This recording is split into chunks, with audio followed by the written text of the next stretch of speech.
on this panel.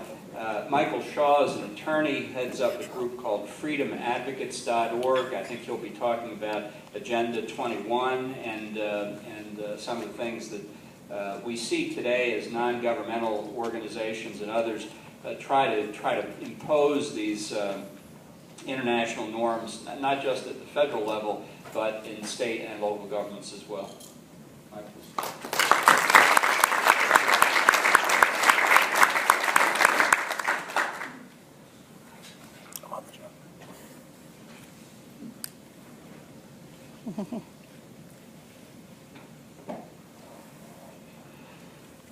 Well, today is a big day, I think. It's a chance to understand what is happening around the world, and specifically, what I want to bring to this audience is an understanding of what's going on in our communities. Now, John Yoo announced that he came from the People's Republic of Berkeley. I'm here from the People's Republic of Santa Cruz. In 1985, my wife and I purchased a 75-acre parcel west of Highway 1 in Santa Cruz County. It's now been close to 30 years. And on a lot known for 29 houses, I've struggled for the last 4 years to build one house on this 30-acre parcel, or 75-acre parcel, to no avail. And as that problem became apparent to me, back in the early 90s, I began my study for what's wrong in Santa Cruz, which really became what's wrong in America. You see, Santa Cruz was one of the pilot grounds for the Agenda 21 protocol launched in America.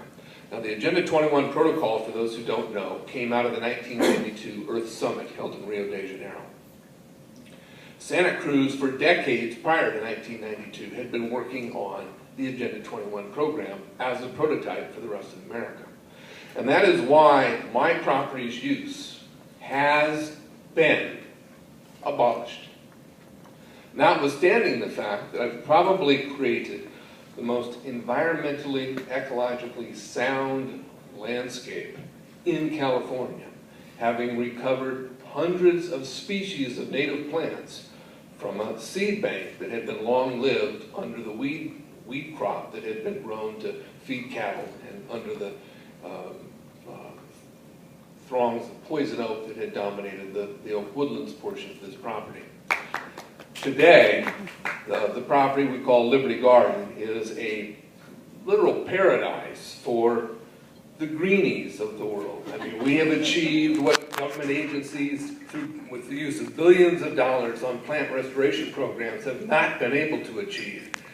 And so all of this brings me to an understanding, or to a recognition, that something's drastically wrong. And what is it that's drastically wrong? Well, I can tell you that having spent the mid-90s sessions in the Santa Cruz Mountains on the local Agenda 21 program, which was proposed for our area way back then, crazy ideas. Mother Earth is not to be scratched. All people are to live in stack and pack housing.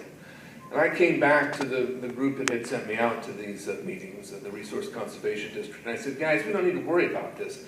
This is absolute craziness. Well, I thought that until the year 2000, when I discovered that back in 1997, our Board of Supervisors had quietly, on the consent calendar, adopted the local Agenda 21 program for implementation in Santa Cruz.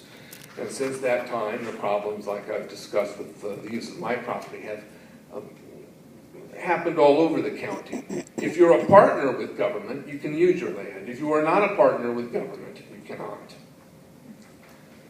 The concept of partnering with government is an important one to understand. Agenda 21 is often characterized as a green movement. It is not a green movement. Agenda 21 is a political economic movement that is joined in by both the right and the left in America today. Gentlemen, do you have the PowerPoint that I have submitted? It's called Sustainable Development Agenda 21. Okay. I have one from last year. That's all right. Let me describe the PowerPoint that I had hoped to be able to show you. It really is a Y-shaped diagram with, on the left, the principles championed by the left that are part of Agenda 21. Those principles are social justice, a new system of justice that we see dominating America today. You go into superior courts in the state of California, and most probably of the judges will characterize themselves not as champions of equal justice, but as champions of social justice. From the right, we get public-private partnership. This is a new system of economics. It is forcing out free enterprise. If you live in Santa Cruz and you want to build homes, you better be a partner or you don't build them. If you're an independent free enterpriser, you lose. The dynamic of public-private partnership is dominating American economics today. And from the right, we also get a lot of social justice decrees. So sustainable development cannot be characterized as a left-wing movement. The left wing brings its contributions, and the right wing brings its contributions, and together it is what creates the doctrine of sustainable development. Now, in these few minutes, I can't really describe for you what sustainable development is, but I do want to look at one element to give you some insight as to how sustainable development goes from the global dynamic into your community. It's the global to local dynamic that is sustainable development. One of the key methodologies for infusing your town with sustainable Agenda 21 policies is regionalism. Regionalism is being used to destroy traditional political boundaries like county lines and usher in a transformed system of government that abolishes private property. Regionalism is an important political concept. It has overtaken the country. Now, the large-scale version of modern regionalism is a federally imposed constitutional layer of extra constitutional layer of government that covers the entire nation. Regionalism might sound benign, but the consequences must be understood by freedom-loving people or liberty will be trampled. Now, there is an organization called NARC. Most of us think we know what a NARC is. Well, NARC is the National Association of Regional Councils. Now, regional councils are generally broken into two types of federally created organizations. The first is called a Council of Government. Now, how many know what a Council of Government is? That's typical audience reaction. People don't know that America is being run by a regional system of councils that control everything, every major decision that is made in your city or your county. Another regional organization is called the Metropolitan Planning Organization. Now, these concepts were introduced by Dwight Eisenhower. They came to California under Ronald Reagan when he was governor, when he proclaimed that California had outgrown its horse and buggy style of government and needed to infuse regionalism. So what is a COG, a Council of Government? Well, it's a region-wide association of local governments.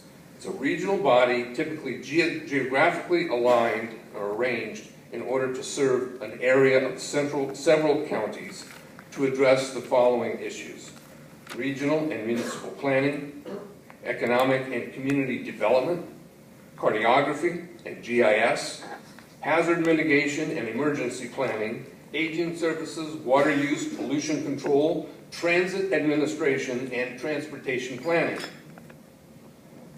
What else does government do? Remember, the COGs are necessary for your city or county to undertake any of those steps. And in fact, the COG comes with federal money in order to assure that your city does what the federal COGs want you to do. Now, the best illustration of COG activity in America today is an organization called ABAG, the Association of Bay Area Governments. We're not far from Los Angeles when we talk about the San Francisco Bay Area. ABAG now has a program for the 8 counties, 101 cities, and 7 million people of the San Francisco Bay Area. The ABAG program is called One Bay Area, and just as its title suggests, it means that the entire San Francisco Bay Area is to operate under this plan put out by the ABAG Association. The plan is a multi-decade plan that transforms the San Francisco Bay Area by refusing to allow the construction of any further single-family homes. 630,000 units are planned for the San Francisco Bay Area over the next decade or so. All of these are to be stacked and packed units along transportation corridors. You say, well, who's this ABAG to make this happen? Well, ABAG comes to town, knocks on the door and says, San Francisco, we've got $250 billion for you if you follow our program. Now think about that. I'm going to Oklahoma City later this week to talk about their regional COG. Now, their regional COG has only received $1 million for the planning elements. But in Oklahoma City, they're going to do the same thing that they're doing in the San Francisco Bay Area and is planned for every metropolitan area in America, which is to pour massive federal funds into community development along the smart growth, Agenda 21, Sustainable Development ritual. This program is advancing. It's advancing very quickly. It promises to break the back of the dollar. It is everywhere throughout the country. If you do not understand regionalism and how regionalism has become the powerful element, the fourth level of government in America, we miss the boat. If you fail to understand that Agenda 21 is supported by both the left and the right, we will miss the target. And just to give one point of information about the right's contribution to Agenda 21 and to global governance, let me point to an organization called the International Democrat Union, IDU.org. The IDU is a consortium of 80 political parties from around the world that have this organization that by its own terms, in the principal statement of the IDU, is dedicated to the universal adoption of the UN's Universal Declaration of Human Rights. Now, the IDU is represented by the United States by George Bush Sr. and Governor Haley Barbour of Mississippi. The IDU is a very powerful force within the Republican Party, and it has the Republican Party on the wrong track in respect to the implementation of globalist policies, and in particular its action plan called Agenda 21. Thank you.